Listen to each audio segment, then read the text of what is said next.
The alarm clock buzzed at exactly 6:30 a.m., just like every other Tuesday morning for the past 3 years. Marcus Chen rolled over in his small apartment bed, staring at the cracked ceiling that he'd grown to know better than any star chart he'd once memorized. At 19, most people would call him young, but Marcus felt ancient in ways that numbers couldn't measure. He shuffled to the bathroom, avoiding his reflection in the mirror as he brushed his teeth. The face looking back at him appeared ordinary enough. Brown eyes, black hair that stuck up in several directions, and the kind of unremarkable features that helped him blend into any crowd. Nobody looking at him would guess that 3 years ago, this same face had been plastered across every newsfeed in human space as the youngest fleet commander in galactic history. The coffee maker gurgled to life as Marcus pulled on his work uniform, a plain blue jumpsuit with Dave's auto repair stitched across the back. The irony wasn't lost on him that someone who once commanded a fleet of starships now spent his days fixing hovercars and transport shuttles. But that was exactly what he wanted. His phone buzzed with a text from Dave, his boss. "Running late today. Can you open up?" Marcus typed back a quick sure and grabbed his keys. The morning air in New Detroit felt crisp against his skin as he walked the 6 blocks to the shop. The city was just waking up. Early commuters heading to their jobs, street vendors setting up their stalls, kids rushing to catch the school transport. Normal people living normal lives, blissfully unaware that their peaceful existence had once hung by a thread. The auto shop sat squeezed between a noodle restaurant and a used clothing store, its faded sign barely visible from the street. Marcus unlocked the metal door and flipped on the lights, revealing a cluttered workspace filled with tools, spare parts, and 3 vehicles in various states of repair. He'd grown to love this place, the smell of motor oil, the satisfying click of tools fitting together, the simple problems that actually had simple solutions. As he started up the diagnostic computer on Mrs. Patterson's hover sedan, Marcus allowed his mind to drift back to a time when problems weren't so easily fixed. The Zephyrian War had erupted when he was just 16, fresh out of the military academy's accelerated program. What started as border skirmishes had quickly escalated into humanity's first full-scale interstellar conflict. The Zephyrians were everything humans weren't: 7 feet tall, covered in crystalline armor that grew from their bodies, and possessing technology that made human ships look like toys. Their first attack had destroyed the outer colonies in a matter of days. Earth's military leaders had panicked, promoting anyone who showed promise. Regardless of age, Marcus had been good at strategy games, excellent at reading enemy patterns, and had an uncanny ability to see 3 moves ahead.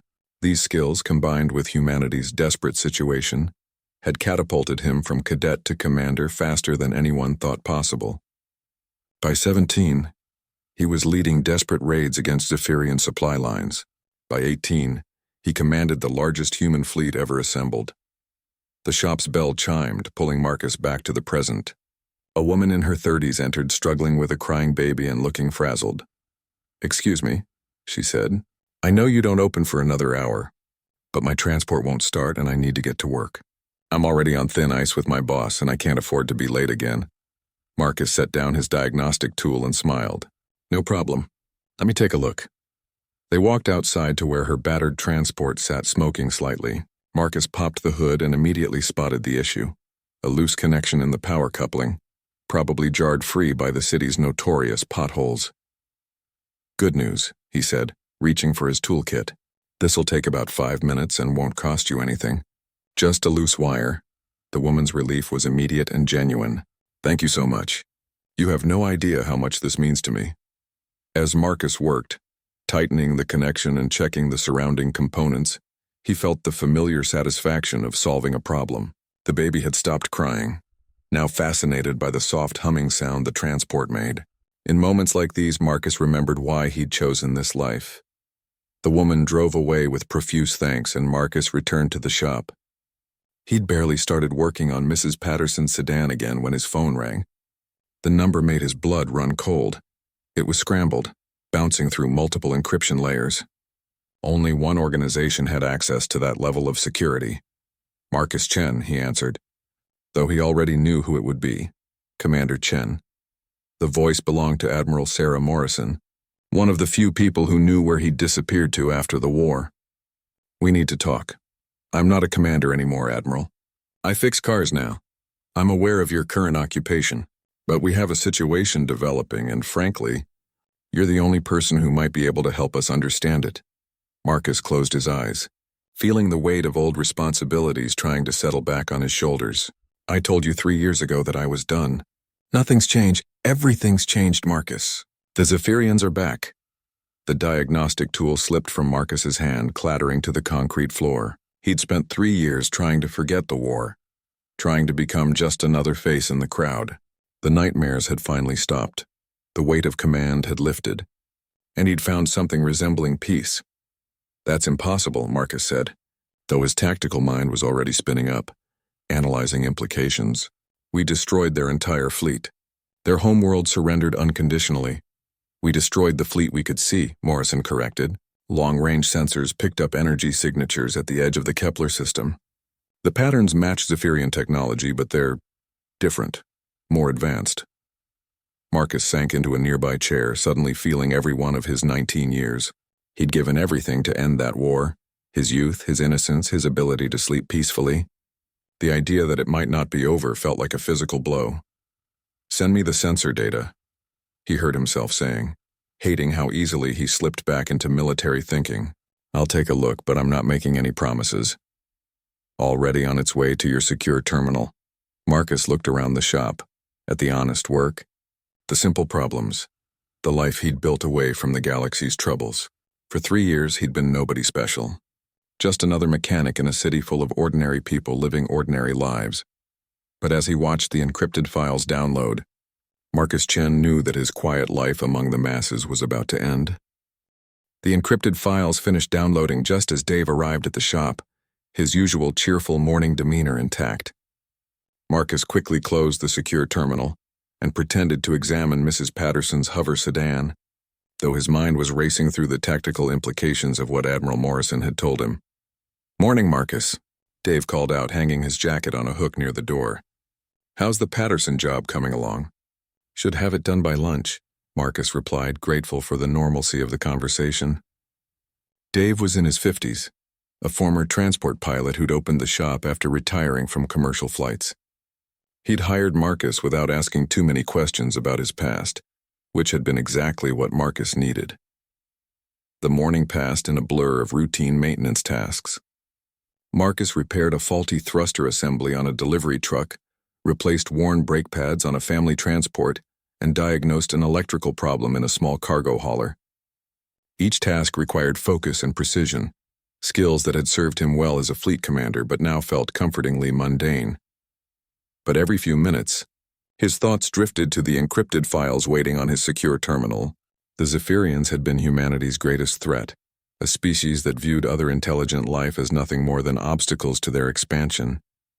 Their technology had been centuries ahead of human capabilities, their tactics ruthless and efficient. It had taken every ounce of Marcus's strategic ability and a considerable amount of luck to defeat them. During lunch break, Marcus climbed the narrow stairs to his small apartment above the shop. The space was spartanly furnished. A bed, a desk, a small kitchen, and most importantly, a hidden chamber behind a false wall where he kept his secure equipment. He'd hoped never to use it again. The sensor data that Admiral Morrison had sent painted a disturbing picture. 3 ships had been detected at the edge of the Kepler system, moving in formation patterns that were distinctly Zephyrian. But the energy signatures were wrong, more powerful than anything the Zephyrians had possessed during the war, yet somehow more refined. The technological advancement implied years of development, which should have been impossible given their defeat. Marcus pulled up his old tactical files, cross-referencing the new data with everything he knew about Zephyrian ship design and combat doctrine. What he found made his stomach churn. These weren't just upgraded versions of the ships he'd fought 3 years ago. They represented a quantum leap in technology, as if the Zephyrians had found an entirely new source of advancement. His phone rang again. Morrison's encrypted number.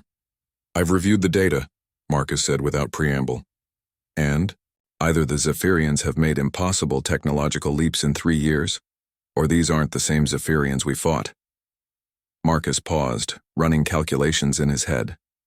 "How close have our scouts gotten to these ships?" "Close enough to confirm they're heading toward the inner systems.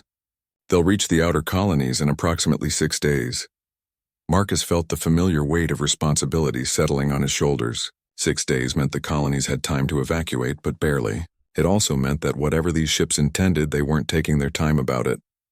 "I need to see everything," Marcus said.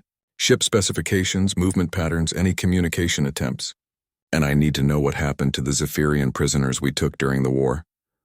Most were repatriated to their homeworld as part of the peace treaty. A few dozen remained in custody for questioning, but they've been uncooperative. "I want to talk to them." There was a long pause. "Marcus, you're a civilian now. I can't just—" "Admiral, you called me because you need my expertise. If these are really Zephyrians, then I'm the only human who's successfully fought them on a large scale. If there's something else wearing Zephyrian technology, then I'm still your best chance of understanding what we're facing." Another pause. "There's a secure facility on Luna. I can arrange transportation." Marcus looked around his small apartment, at the life he'd built for himself. 3 years of peace, 3 years of being nobody special. The smart thing would be to refuse to stay in his shop and let other people handle the galaxy's problems. But the smart thing wasn't always the right thing. "I'll need cover at the shop. Tell Dave I'm visiting a sick relative, already taken care of. A transport will pick you up at 0300 hours. The line went dead, leaving Marcus alone with his thoughts. He spent the rest of the afternoon trying to focus on work, but his mind kept drifting to tactical scenarios. If these new ships were as advanced as the data suggested, humanity's current fleet wouldn't stand a chance. The war had left Earth's military in shambles, and rebuilding efforts had been slow and underfunded. Peace had made people complacent. As evening approached, Marcus found himself walking through the streets of New Detroit, observing the people around him. Families heading home from work, teenagers laughing outside a gaming arcade, an elderly couple sharing dinner at a sidewalk cafe. These were the people he'd fought to protect, the ordinary citizens who deserved to live their lives without fear of alien invasion. He stopped at a small park where children were playing on anti-grav swings, their laughter echoing through the air. Their parents watched from nearby benches, discussing mundane concerns like school schedules and weekend plans. None of them knew that 3 alien ships were approaching, carrying technology that could end their peaceful existence. Marcus had joined the military academy to serve humanity, but the war had taught him that service came with a price. Command decisions meant choosing who lived and who died, balancing the needs of the many against the sacrifice of the few. At 18, he'd ordered desperate attacks that had saved thousands but cost hundreds. The mathematics of war were brutal and unforgiving, but these people in the park, laughing and playing and living their normal lives, reminded him why those sacrifices had been worth making. They represented everything good about humanity: their resilience, their capacity for joy, their determination to build something better for their children. That night, Marcus packed a small bag with practical clothes and personal items. He also retrieved several pieces of equipment from his hidden chamber: tactical computers, encrypted communication devices, and a military-grade sidearm he'd hoped never to touch again. Each item felt heavier than it should, weighted down by memories he'd tried to forget. At exactly 0300 hours, a sleek transport touched down in the alley behind the auto shop. The pilot wore civilian clothes, but his bearing and the way he scanned for threats marked him as military. Marcus climbed aboard without a word, watching through the window as New Detroit fell away beneath them. The flight to Luna took 6 hours, giving Marcus time to review additional files that Morrison had transmitted. The Zephyrian prisoners had been largely silent for 3 years, refusing to discuss their technology, their culture, or their military capabilities. But according to the reports, something had changed in the past few weeks. Several prisoners had begun showing signs of agitation, muttering in their native language about the return and the awakening. As Luna grew larger in the viewport, Marcus tried to prepare himself for what lay ahead. He'd spent 3 years learning to be ordinary, to find satisfaction in simple problems with simple solutions. But the galaxy, it seemed, wasn't done asking extraordinary things of him. The transport docked at a secure facility on Luna's far side, hidden from Earth's view and protected by multiple layers of security. Admiral Morrison was waiting for him, looking older than he remembered. The war had aged everyone who'd fought in it, but command positions had extracted the highest price. "Welcome back, Commander," she said. Just Marcus now, he replied. But they both knew that some titles never really went away. The journey back to Earth felt longer than the 6 hours it actually took. Marcus spent the time reviewing everything he knew about current human military capabilities, and the picture wasn't encouraging. The war had ended with humanity's fleet in shambles, and peacetime rebuilding had focused more on exploration and commerce than military strength. The ships currently defending human space were improved versions of wartime designs, better than what they'd had 3 years ago, but still based on technology the Zephyrians had already studied extensively. Admiral Morrison had arranged for Marcus to meet with the current fleet, command staff at Earth Naval Headquarters. As their transport descended through the atmosphere, Marcus watched the sprawling complex of buildings that housed humanity's military leadership. The architecture was deliberately imposing, gleaming towers of steel and glass that projected strength and confidence. But Marcus knew that impressive buildings didn't win wars.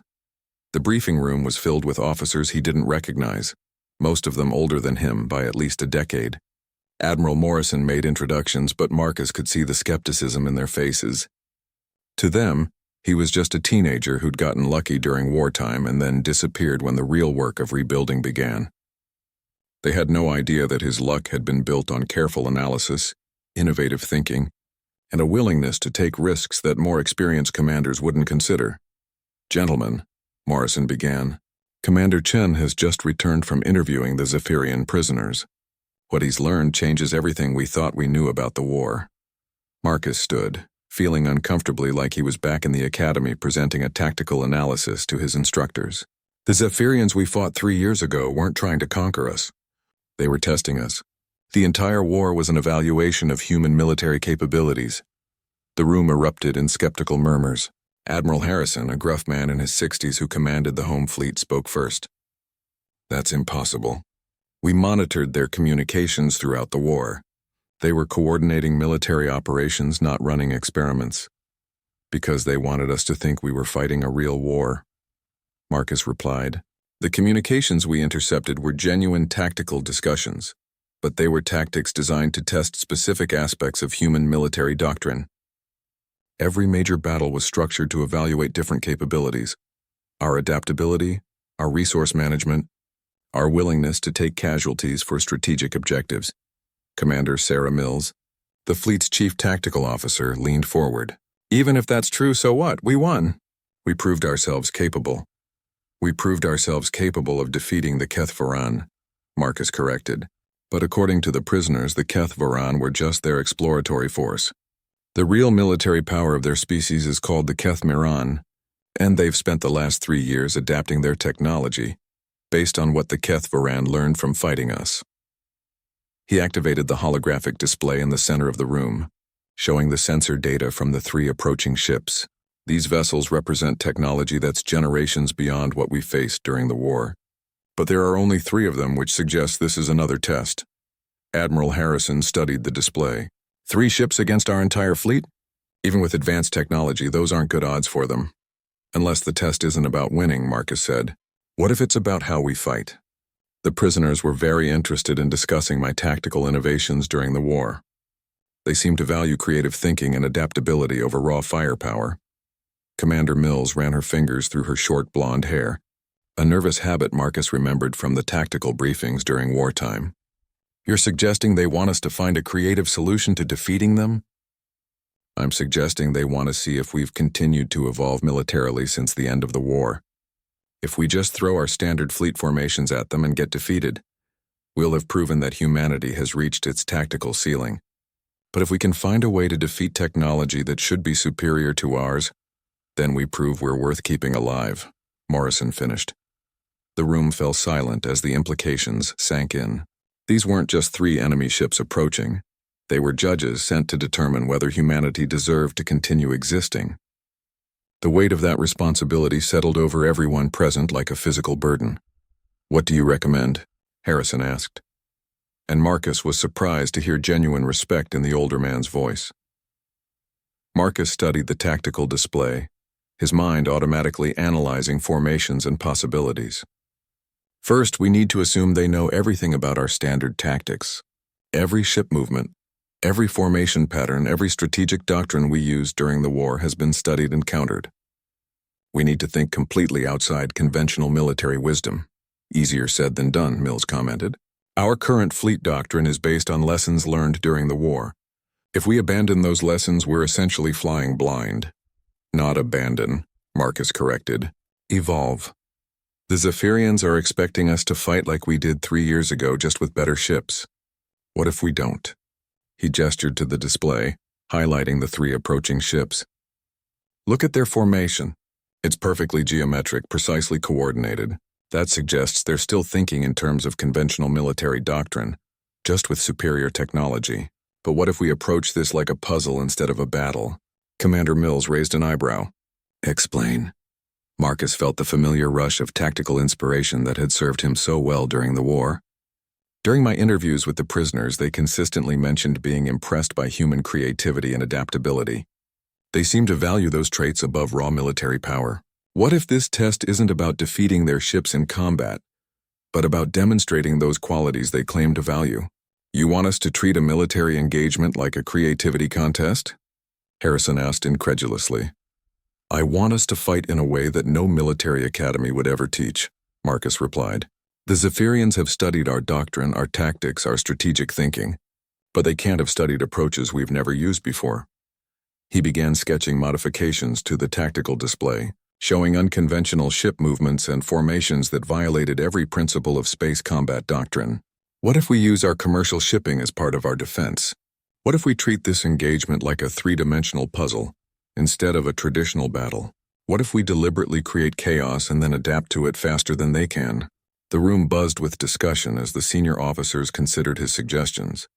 Marcus could see some of them beginning to understand what he was proposing. Not just new tactics, but an entirely new way of thinking about space combat. It's insane, Mills said finally. It violates every principle of naval warfare. Good, Marcus replied. If it makes sense to us, it'll make sense to them too. We need to do something that surprises them as much as it surprises us. Admiral Morrison stepped forward. Commander Chen, would you be willing to take tactical command of this operation? The question hung in the air like a physical weight. Marcus looked around the room at the experienced officers, all of them older and more senior than him. 3 years ago, desperate circumstances had thrust him into command before he was ready. Now, with humanity's future hanging in the balance, they were asking him to do it again. I'll need complete authority over tactical operations, Marcus said. No interference from fleet command. No second guessing in the middle of combat. If we're going to do this, we have to commit completely to unconventional thinking. Harrison nodded slowly. You'll have it. God help us all, but you'll have it. As the meeting broke up and officers began preparing for the most unusual military operation in human history, Marcus found himself thinking about the auto shop in New Detroit. Dave would be wondering where his best mechanic had gone, probably worried that Marcus had gotten into some kind of trouble. The customers would be inconvenienced, their simple problems left temporarily unsolved. But sometimes, Marcus reflected, the biggest problems required solutions that seemed impossible until someone was desperate enough to try them. Humanity was about to discover just how desperate they could become. The next 48 hours passed in a blur of preparation that violated every standard protocol in the military handbook. Marcus had set up his command center aboard the flagship UES Determination, but instead of the usual rigid hierarchy of naval operations, he'd created something that looked more like a think tank than a military command structure. The bridge hummed with unconventional activity. Engineers worked alongside tactical officers. Commercial pilots shared space with military strategists, and civilian scientists analyzed alien technology beside veteran combat commanders. Marcus had deliberately mixed personnel from different backgrounds, hoping their diverse perspectives would generate the kind of innovative thinking that traditional military structure often suppressed. Status report, Marcus called out, reviewing the 3-dimensional tactical display that showed the entire Sol system. Commander Mills looked up from her workstation. The Zephyrian ships will reach the outer system perimeter in 36 hours. They're maintaining perfect formation and steady acceleration, no deviation from their projected course. Any response to our communication attempts? Nothing. They're not jamming our signals, but they're not acknowledging them either. Marcus nodded. He hadn't expected the Zephyrians to respond, but the attempt was part of the larger strategy he was developing. Everything they did needed to demonstrate human creativity and adaptability, even their failures. Dr. Elizabeth Kane, a civilian xenobiologist who had studied Zephyrian culture during the war, approached the command station. "Commander, I've been analyzing the prisoner interviews, and I think I understand something about their evaluation criteria." "Go ahead." "Zephyrian society is highly structured and hierarchical. Individual creativity is valued, but it's always channeled through established systems and procedures. When they talk about admiring human adaptability, I think they're specifically referring to our ability to improvise outside established frameworks." Marcus considered this. "You're saying they want us to be chaotic?" "Not chaotic, spontaneous. They want to see us solve problems in ways their own culture couldn't. Their strength is in perfecting existing systems. But humans excel at creating entirely new approaches when existing systems fail." This insight crystallized something Marcus had been thinking about since the briefing on Luna. The Zephyrians weren't just testing human military capability. They were testing human nature itself. The question wasn't whether humanity could defeat superior technology, but whether they could do it in a fundamentally human way. "All right," Marcus announced to the bridge crew. "Change of plans. We're not going to fight these ships at all." The announcement created exactly the kind of stunned silence Marcus had hoped for. Traditional military thinking said that when enemy forces approached, you either fought them or surrendered. But Marcus was beginning to understand that traditional thinking was exactly what would fail this test. Admiral Harrison's voice crackled through the communication system from Fleet Headquarters. "Commander, please clarify your last statement." "We're going to demonstrate human creativity by solving a problem that doesn't have a military solution," Marcus explained. "The Zephyrians expect us to engage them in combat, because that's what any rational military force would do. But what if we surprise them by doing something completely unexpected?" He gestured to the tactical display, highlighting the positions of commercial shipping, mining operations, and civilian installations throughout the Sol system. "We have thousands of non-military vessels in our system right now. Cargo haulers, passenger transports, mining ships, research vessels, even tourist shuttles. What if we use them?" Commander Mills frowned. "Use them how? Most civilian ships don't have weapons or military-grade shields." "Who says we need weapons?" Marcus asked. "Dr. Kane just told us that Zephyrians value systematic perfection. Their 3 ships are approaching in perfect formation, following a precise course, maintaining exact timing. What's the most human thing we could do to disrupt that perfection?" The answer came from Lieutenant Rodriguez, a young communications officer who had been quietly listening to the discussion. "Create beautiful chaos?" Marcus smiled. "Exactly. We're going to turn the entire Sol system into a massive, complex, completely unpredictable dance." Over the next several hours, Marcus outlined his plan to the increasingly bewildered but intrigued bridge crew. Instead of assembling a traditional battle fleet, they would coordinate the movements of every spacecraft in the Sol system, military and civilian alike, to create an intricate pattern of motion that would surround and engage the Zephyrian ships without actually attacking them. "It's like a 3-dimensional ballet," explained Captain Torres, a former commercial pilot who had volunteered for the operation. "Every ship follows a precise choreography, but from the outside it looks like organized chaos." The plan required unprecedented coordination between civilian and military authorities. Cargo companies had to reroute their shipments, passenger services had to adjust their schedules, and mining operations had to temporarily relocate their activities. But as word spread about what they were attempting, Marcus was amazed by the enthusiasm of the response.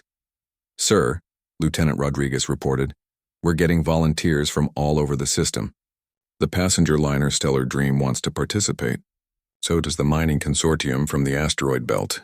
Even some of the tourist operators are asking how they can help." Marcus felt a surge of pride in his species. When faced with potential extinction, humans weren't just fighting back. They were doing it together, civilians and military working as one. This was the kind of behavior that might actually impress their evaluators. The Zephyrian ships crossed into the outer system right on schedule, their perfect formation unchanged. But instead of being met by a traditional battle fleet, they found themselves surrounded by a swirling cloud of hundreds of human spacecraft, all moving in seemingly random patterns that somehow never resulted in collisions. From the bridge of the Determination, Marcus watched the alien ships slow their advance, clearly trying to understand what they were seeing.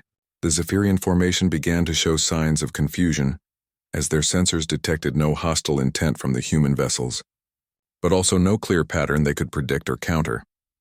Communications from the lead Zephyrian ship, Rodriguez announced. Put it through.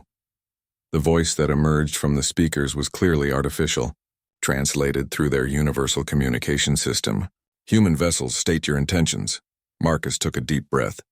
This was the moment that would determine whether his gamble had worked. Zephyrian ships, we are demonstrating the answer to your evaluation. You want to know if humanity deserves to continue existing? Look around you.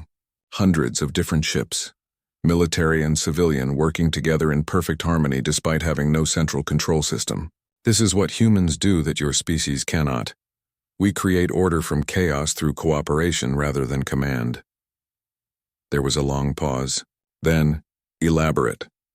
Every ship you see is following its own flight plan, but those plans were created through voluntary cooperation between thousands of individuals. No one is being forced to participate.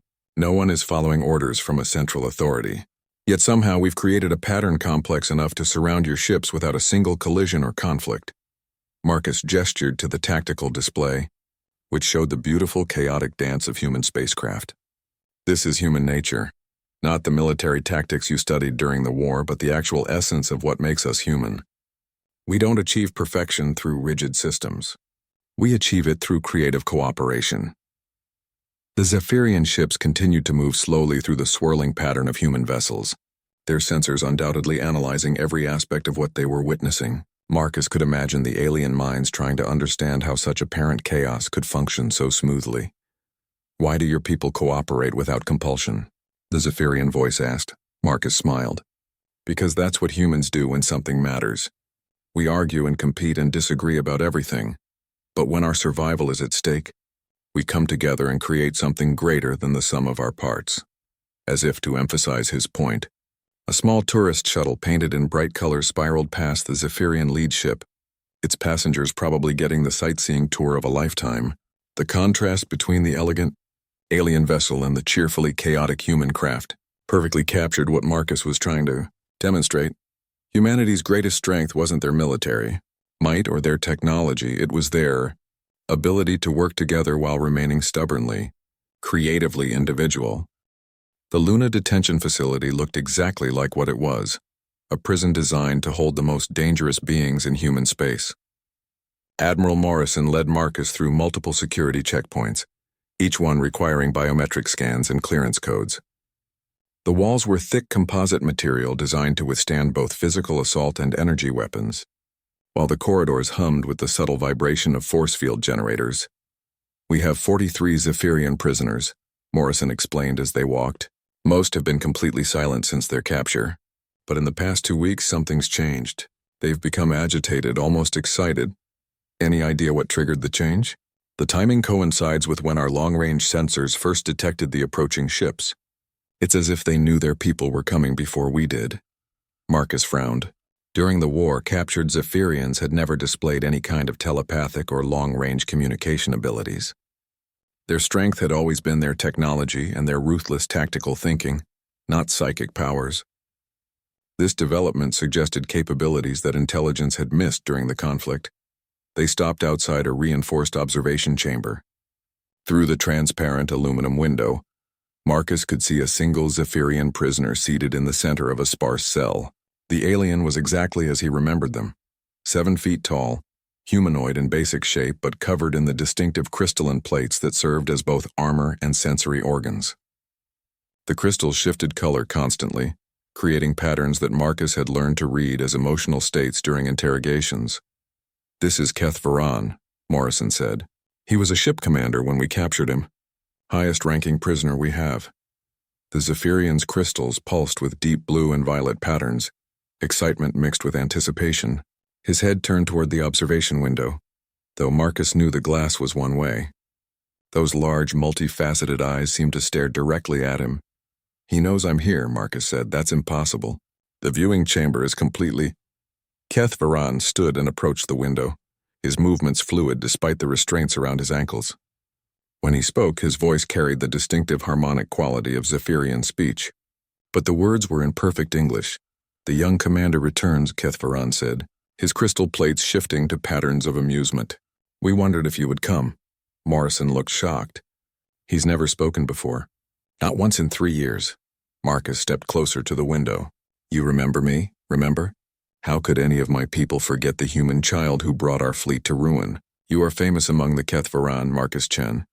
Your tactical brilliance is studied in our war colleges. Your war colleges should be teaching peace now. Your people surrendered." Kethvaran's crystal shifted to deep red, the Zephyrian equivalent of laughter. "Surrendered? Young commander, you destroyed one fleet. You defeated one branch of our military. Did you truly believe that was all of us?" The words hit Marcus like a physical blow. Intelligence reports had suggested that the Zephyrian fleet they'd faced represented the bulk of their military power. The surrender had been unconditional, covering all Zephyrian territories and forces, but as Marcus looked at the alien's amused expression, he realized how naive that assumption had been. "What are you saying?" "The Kethvaran you fought were explorers, young commander. Scouts sent to evaluate human capabilities. We found you. Adequate, worthy of attention." Morrison leaned forward. "Adequate? You lost every major engagement in the final year of the war. We lost because we were not trying to win." Kethvaran replied, his crystals now pulsing with what Marcus recognized as condescension. "We were testing, learning, understanding how humans fight, how they think, what makes them strong and what makes them weak." Marcus felt sick. The war that had cost millions of lives, the desperate battles he'd fought to save humanity, had been nothing more than a field test to these creatures. Every strategy he'd developed, every tactical innovation that had given humans an edge, had been studied and cataloged by an enemy that could have ended the conflict at any time. "The ships approaching the outer colonies," Marcus said. "What are they?"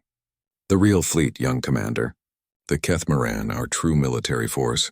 They have spent these 3 years adapting our technology based on what the Kethvaran learned from fighting you." "How many ships?" Kethvaran's crystals shifted through a complex pattern that Marcus couldn't interpret. "Enough to evaluate whether humanity deserves to continue existing." The casual way the alien spoke about potential genocide made Marcus's blood run cold. He'd thought the war was about territory, about resources, about the kind of conflicts that could be resolved through negotiation or military victory. But the Zephyrians weren't interested in conquest. They were conducting an experiment, and humanity was the test subject. What would it take for humanity to deserve to continue existing? Morrison asked. "That depends on the results of the evaluation. The young commander here showed promise during our initial testing. If humanity can produce more like him, perhaps there is potential worth preserving." Marcus stepped back from the window, his mind racing. The 3 approaching ships weren't an invasion force. They were evaluators, sent to determine if the species that had defeated the Kethvaran was worth keeping alive. The real question was what criteria they were using for their assessment. "I need to speak with the other prisoners," Marcus said. Morrison nodded. "I'll arrange access to the interview chambers." Over the next several hours, Marcus spoke with a dozen captured Zephyrians. Their stories were consistent. The war had been a test, designed to evaluate human military capabilities and strategic thinking. The Kethvaran had been specifically chosen because their technology was advanced enough to provide a real challenge, but not so advanced that humans couldn't eventually develop countermeasures. Each prisoner Marcus interviewed seemed to know about him personally. They discussed his tactics in detail, analyzing his strategies with the kind of clinical precision that made his skin crawl. The Battle of Proxima Station, where he'd used the system's asteroid field to ambush a superior Zephyrian force. The Siege of Colony 7, where he'd turned the enemy's own weapons against them. The final confrontation at Zephyr Prime, where his desperate gambit had shattered their entire fleet.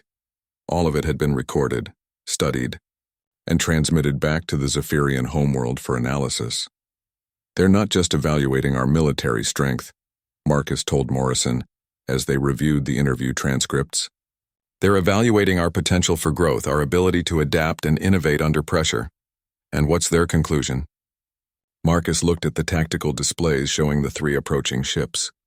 Their energy signatures were unlike anything in human military databases, representing technology that was generations beyond what they'd faced during the war.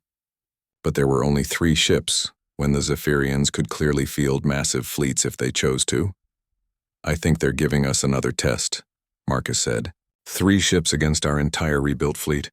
If we can find a way to defeat them, we prove that humanity has continued to evolve militarily. If we can't, then they'll decide we've reached our limit and aren't worth preserving."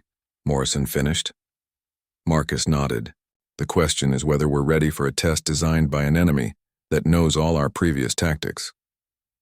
Outside the facility's windows, Earth hung in the black void of space, its blue surface peaceful and unaware of the judgment approaching from the outer system. Somewhere down there, people were living their normal lives, working, laughing, loving, building futures they assumed would exist. In 6 days, 3 ships would arrive to determine if those futures were worth allowing to continue. Marcus had spent 3 years learning to be ordinary, to find peace in simple problems with simple solutions. But as he stared at his homeworld, he realized that some problems required extraordinary solutions, and some people couldn't escape the weight of their extraordinary responsibilities. The young commander who had saved humanity once was about to discover if he could do it again, this time against an enemy that knew everything about how he fought. For 12 hours, the 3 Zephyrian ships moved through the swirling dance of human vessels, their sensors recording every detail of the unprecedented display. Marcus remained on the bridge of the Determination, coordinating the massive operation while trying to read the aliens' intentions from their ship movements and communication patterns.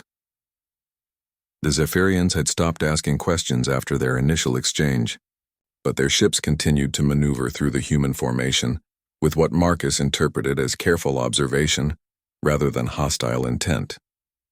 Occasionally, one of the alien vessels would adjust course to get a closer look at a particular group of human ships, especially the civilian craft that showed the most creative flight patterns. "Sir," Lieutenant Rodriguez called out, "we're getting reports from across the system. The aliens seem particularly interested in our improvised formations." Marcus nodded. Dr. Kane had been right about Zephyrian psychology. They were fascinated by spontaneous creativity because it was something their own structured society couldn't easily replicate. Every human ship that deviated from standard flight protocols was teaching them something about the species they were evaluating. Commander Mills approached the command station with a concerned expression. "Marcus, we can't maintain this level of coordination indefinitely. Some of the civilian ships are running low on fuel, and the commercial operators are losing millions of credits in delayed cargo deliveries. How long can we sustain the pattern? Maybe another 6 hours before we start seeing systematic breakdowns." Marcus considered this. The Zephyrians were clearly still observing and analyzing, but he had no idea how long their evaluation process would take. If the human formation collapsed due to resource limitations, it might send the wrong message about human capabilities. Then inspiration struck. What if we don't try to sustain it? What if we deliberately transition to something else? "What do you mean?" "The Zephyrians are studying our ability to create organized chaos through cooperation. But they're also interested in adaptability. What if we show them how humans handle changing circumstances?" Marcus activated the fleet-wide communication system. "All ships, this is Commander Chen. We're going to demonstrate human adaptability by transforming our current formation into something completely different. I want every ship to begin transitioning to emergency supply and rescue protocols. What happened next would have been impossible to coordinate through traditional military command structures without centralized control. Hundreds of human ships began reorganizing themselves into a vast humanitarian network. Cargo haulers started distributing supplies to vessels running low on resources. Passenger ships began offering temporary housing to crews from smaller craft. Mining vessels shared their industrial capabilities with ships needing repairs. The Zephyrians watched as the human formation seamlessly transformed from a defensive demonstration into a massive mutual aid operation. Ships that had been separate entities became interconnected parts of a larger support system, all without anyone issuing specific orders about who should help whom. "This is incredible," Dr. Kane whispered, studying the displays that showed resource-sharing patterns across the human fleet. "They're creating a functioning society in space, complete with economic exchange, resource distribution, and social organization." Marcus felt a surge of pride as he watched his species demonstrate their greatest strength. Humans didn't just cooperate when facing external threats. They built communities wherever they found themselves, turning temporary arrangements into lasting bonds. The Zephyrian lead ship transmitted again. Commander Chen, request permission to send a small craft to observe your operations more closely. Marcus hesitated. Allowing an alien vessel to move freely among human ships would be a massive security risk under normal circumstances. But nothing about this situation was normal, and he sensed that this request represented a crucial moment in the evaluation process. Permission granted, but the observer craft will be accompanied by one of our vessels at all times. Agreed. A small Zephyrian shuttle detached from the lead ship and began moving through the human formation.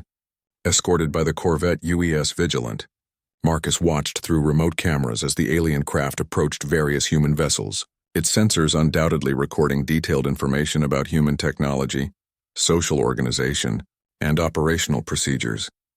But what the Zephyrians saw wasn't just technical data, it was humanity in action. They observed a cargo crew sharing their lunch with strangers from a passenger liner.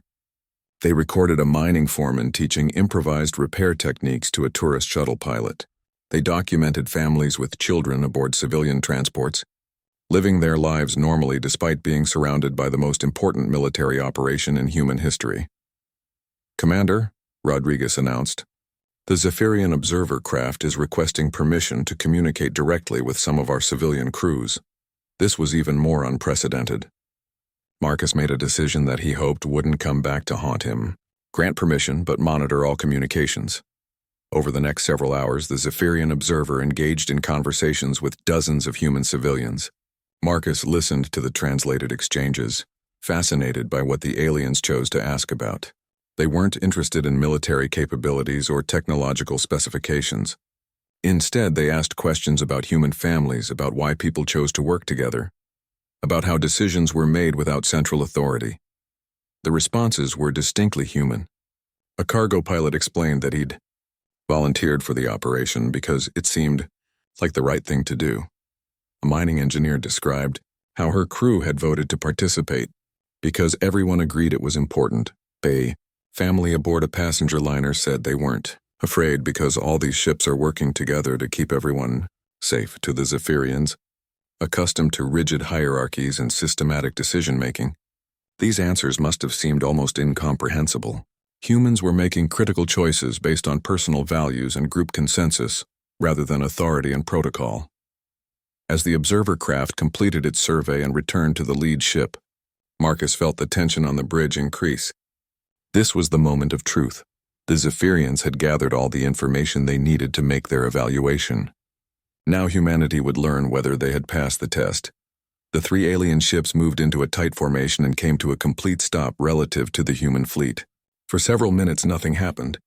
Then all three vessels began transmitting on the same frequency simultaneously, their combined signal carrying more power and complexity than any previous communication. Human species designation, Marcus Chen and associated individuals, the translated voice began. Evaluation complete. Marcus felt his heart hammering in his chest. Around him, the bridge crew had gone completely silent. Every person focused on the alien transmission that would determine their species' future. Primary assessment.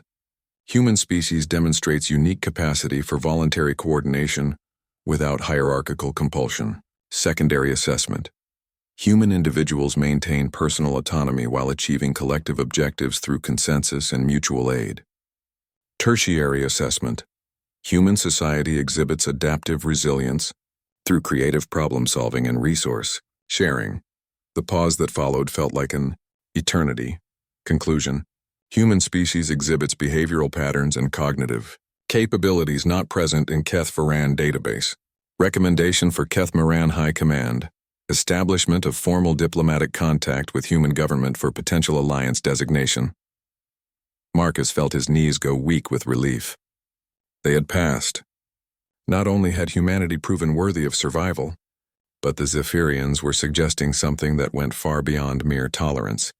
They wanted to establish formal relations. Commander Chen, the transmission continued, your species evaluation was conducted based on criteria established by the Keth Moran Council. You have demonstrated qualities that our own society values but cannot easily replicate. We propose face-to-face negotiations to establish parameters for ongoing interaction between our species. Marcus found his voice. On behalf of humanity, we accept your proposal. We look forward to learning more about your people and finding ways our species can coexist peacefully. Agreed. Formal diplomatic contact will be established within 1 solar cycle. Until then, the Kethmiran fleet will maintain position at the edge of your system as a gesture of peaceful intent. As the transmission ended, the bridge erupted in cheers and congratulations. But Marcus found himself thinking about the auto shop in New Detroit, where a simple morning had been interrupted by a call that changed everything. He'd spent 3 years learning to be ordinary, trying to find peace in a normal life. Now he realized that sometimes being ordinary meant being ready to do extraordinary things when your people needed you. Humanity had passed their test not through military might or technological superiority, but by being themselves, chaotic, cooperative, stubbornly individual yet capable of remarkable unity when it mattered most. 6 months later, Marcus Chen stood in his auto shop in New Detroit, watching the morning news on the small screen mounted above his workbench. The reporter was discussing the latest developments in human-Zephyrian diplomatic relations, showing footage of the impressive embassy complex being constructed in Earth orbit. The formal alliance between the two species had opened up opportunities for technological and cultural exchange that were transforming human society. The shop bell chimed, and Dave entered carrying 2 cups of coffee and wearing the grin that had become his standard expression since learning that his sick relative visiting employee had actually been off saving humanity from extinction. Morning, hero, Dave said, offering Marcus one of the cups. Just Marcus, Marcus replied, accepting the coffee gratefully. The hero thing is getting old. Tell that to Mrs. Patterson. She's been bragging to everyone that the savior of humanity personally fixed her hover sedan. Marcus chuckled. Mrs. Patterson had indeed returned for her car, and her reaction to learning who had been working on it had been both embarrassing and heartwarming. Word had spread quickly through the neighborhood, and for a few weeks the shop had been flooded with customers who wanted to meet the famous young commander. But the novelty had eventually worn off, and things had mostly returned to normal. What's on the schedule today? Marcus asked, reviewing the work orders on his tablet. 3 routine maintenance jobs, 1 transmission replacement, and something special. Dave's grin widened. We've got a diplomatic transport coming in this afternoon. Apparently, the Zephyrian cultural attaché specifically requested that you handle the inspection. Marcus raised an eyebrow. A Zephyrian diplomat wants me to work on their ship? According to the work order, they're curious about human mechanical problem-solving techniques. Something about wanting to understand how we approach technical challenges differently than their species does. This was typical of the ongoing cultural exchange between humans and Zephyrians. The aliens had proven endlessly fascinated by human approaches to problem-solving, while humans were amazed by Zephyrian technological precision and systematic thinking. The combination was already producing innovations that neither species could have achieved alone. Marcus spent the morning working on familiar tasks, replacing worn brake pads, calibrating thruster assemblies, diagnosing electrical problems in aging civilian transports. Each job required the same methodical approach he'd used during the war. Analyze the problem, consider available resources, develop a solution, implement it efficiently. The skills that had made him an effective fleet commander translated perfectly to mechanical repair work. At noon, Lieutenant Rodriguez arrived at the shop, still wearing his Navy uniform but looking far more relaxed than he had during the crisis 6 months earlier. He'd become the unofficial liaison between Marcus and the military, handling the bureaucratic aspects of Marcus's continued involvement in human Zephyrian relations while respecting his desire to maintain his civilian life. How's retirement treating you, Commander? Rodriguez asked. I'm 19 years old, Marcus pointed out. I think it's a little early for retirement. Fair point. How's civilian life treating you? Marcus gestured around the shop, where he was surrounded by honest work, practical problems, and the kind of simple challenges that had clear solutions. It's exactly what I needed. What brings you by? The diplomatic transport that's coming this afternoon isn't just a cultural exchange. The Zephyrian attaché has a proposal they want to discuss with you. What kind of proposal? Rodriguez pulled out a secure tablet and handed it to Marcus. The Keth Moran High Command has been analyzing the data from our first contact. They're impressed by how you handled the situation, but they're more interested in how you've handled the aftermath. Marcus frowned as he reviewed the classified documents on the tablet. I don't understand. You turned down every promotion they offered you. You refused the medal ceremonies, the speaking engagements, the book deals. You came back to this shop and went back to fixing cars. The Zephyrians find that fascinating. Why? Because their society doesn't have a concept of someone voluntarily stepping away from power and recognition. In Zephyrian culture, achievement leads to higher status, which leads to greater responsibility, which leads to more achievement. The idea of someone choosing to return to ordinary life after extraordinary accomplishment is completely foreign to them. Marcus began to understand where this was heading. They want to study me. Not exactly. They want to learn from you. The proposal is for a cultural exchange program where humans teach Zephyrians about voluntary simplicity, personal choice, and finding satisfaction in ordinary work. In return, they'd share advanced technologies and systematic problem-solving techniques. The idea was intriguing. Marcus had spent 6 months enjoying his return to normal life, but he'd also been aware that his experience represented something unique. The transition from extraordinary responsibility back to ordinary existence wasn't something most people ever had to navigate. Would I have to leave the shop? That's the beauty of the proposal. They want the program based here in your normal environment. The idea is to demonstrate how someone can find fulfillment in simple work, even after experiencing the heights of recognition and responsibility. At 2 o'clock, the diplomatic transport arrived. It was a hybrid design, combining Zephyrian technological precision with human aesthetic sensibilities, a perfect symbol of the growing cooperation between the two species. The cultural attaché who emerged was taller than the Zephyrian prisoners Marcus had interviewed on Luna, with crystal plates that shifted through more subtle color patterns. Commander Chen, the alien said in carefully pronounced English, I am Keth Thera, Cultural Research Specialist. I am honored to meet the human who demonstrated that greatness and simplicity can coexist. Marcus gestured toward the transport. Let's take a look at your ship. As they worked together to inspect the hybrid propulsion system, Keth Thera asked questions that went far beyond technical specifications. Why did Marcus choose to return to manual labor after commanding a fleet? How did he find satisfaction in solving small problems after handling crises that affected entire civilizations? What made ordinary work meaningful to someone who had experienced extraordinary responsibility? Marcus found himself explaining concepts that he'd never really examined consciously. The satisfaction of completing a task with his hands. The peace that came from problems with clear solutions. The importance of being part of a community rather than leading it. The value of choosing simplicity over complexity when given the option. In Zephyrian society, Keth Thera explained, achievement creates obligation. Those who demonstrate capability are required to use that capability for increasingly important tasks. The concept of choosing a simpler path is difficult for us to understand. Maybe that's something both our species can learn from each other, Marcus suggested. Humans could benefit from Zephyrian systematic thinking and technological precision. Zephyrians might benefit from human flexibility and the ability to find satisfaction in simple accomplishments. As the afternoon progressed, Marcus realized that this conversation represented a new kind of diplomacy. Instead of governments negotiating treaties, individuals from different species were sharing personal philosophies and life experiences. It was messier than formal diplomatic protocols, but it was also more genuine. When the inspection was complete and Keth Thera's transport was cleared for departure, the Zephyrian cultural attaché made a formal request. Commander Chen, would you consider participating in our cultural exchange program? Not as a military leader or diplomatic representative, but as yourself, a human who has chosen ordinary life and found it sufficient. Marcus looked around his shop, at the tools and equipment that had become familiar friends, at Dave who was pretending not to eavesdrop while organizing parts inventory, at the simple workspace where he'd found peace after the chaos of war.